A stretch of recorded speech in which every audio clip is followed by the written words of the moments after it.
Hello ladies and gentlemen, Valentunes here, back again with a new video. Okay, now this video is going to be a bit different from what I usually do on this channel. And that's because I'm going to be contributing in a community event that PlushPal is going to be hosting, since he just reached the big 300 subs. So if you're seeing this, PlushPal, congratulations for hitting that milestone. And also, how's the weather going? So in today's video, I'm going to be reviewing the DS port of the second installment of the Rayman Raving Rabbids trilogy. Rayman Raving Rabbids, well, you know, because I couldn't get the original physical copy of the game, nor the Wii console, which was originally made for. However, I did hear that there was a PC version of the game out there as well. Sadly, the only one I can find online, on the Internet Archive at least, is the Poland version.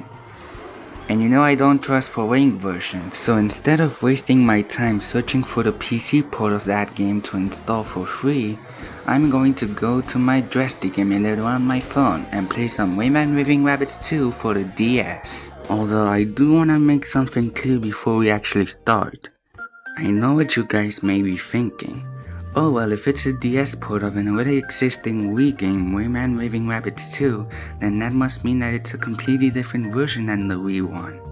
Well, you might be a bit wrong. The Wii version has a significant amount of minigames of its own, while the DS version also has a significant amount of minigames of its own.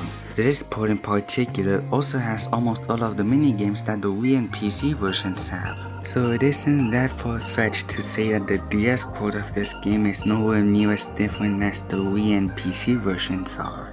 What you're seeing is basically what you get with all three ports of this game. Okay, enough rambling for 2 minutes and 6 seconds. Let's actually get into the game. First off, I would like to point out that once you start this game by touching this little rabbit over here, we get generally one of the scariest jump scares in any Nintendo DS game.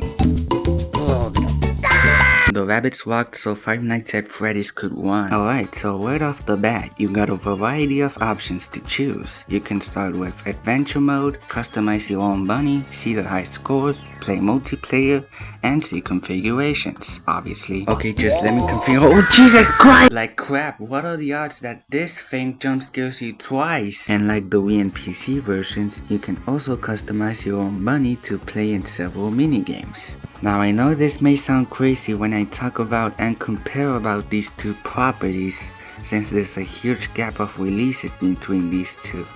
But this feature about making your own bunny and stuff, it kind of reminds me of what PopCap does for Plants vs Zombies with Zombatog. On the PC version at least. I will never understand the logic on why they ditched that feature in the mobile versions. Aside from the obvious. There, I made my own rabbit.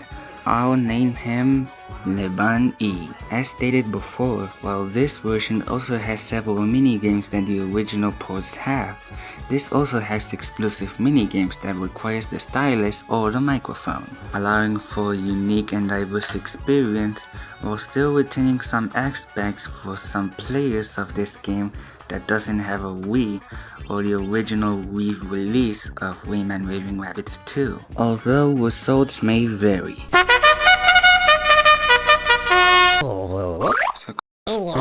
Wait. Donkey Kong. Also doesn't count.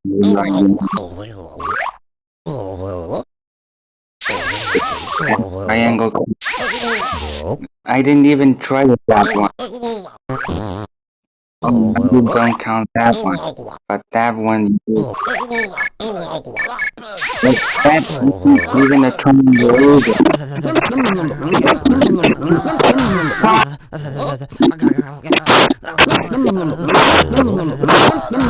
Aside from some personal issues that I had during the recording of this game, I gotta say, this is a genuinely good minigame collection of things considered. For this being a DS port of a Wii game of all things, it says a lot. And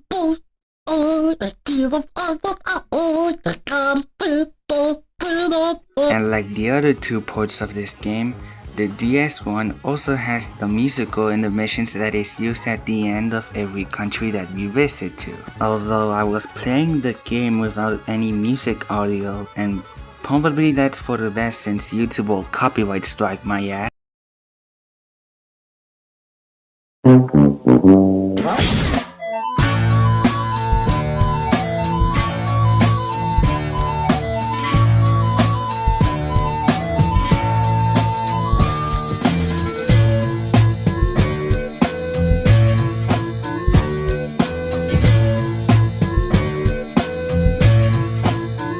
My god, they be hitting that shit.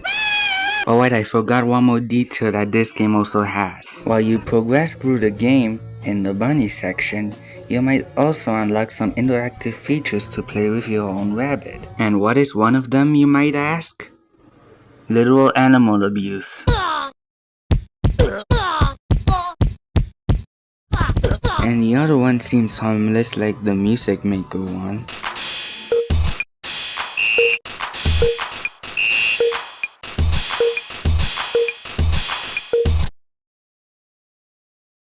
As of now, I could only find 3 of these interactive features to play with my rabbit.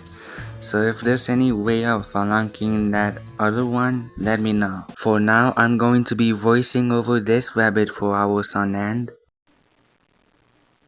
Kill yourself. Seeing some gameplay videos from the original ports of Rayman Raving Rabbids 2 without me having to play it seems like a fun game for me to play one day, if I get that desired console. Y'all know why I stick to emulators, so since I reviewed the DS port of this game, I'm assuming that the Wii version has almost all of the things that it has to offer. Whether you want to admit it or not, these two are basically the same thing, a minigame collection. Although from my knowledge, I've watched some gameplay videos of the Wii and PC versions of Rayman Raving Rabbids 2, and apparently there is a co-op mode where you can play up to 4 players.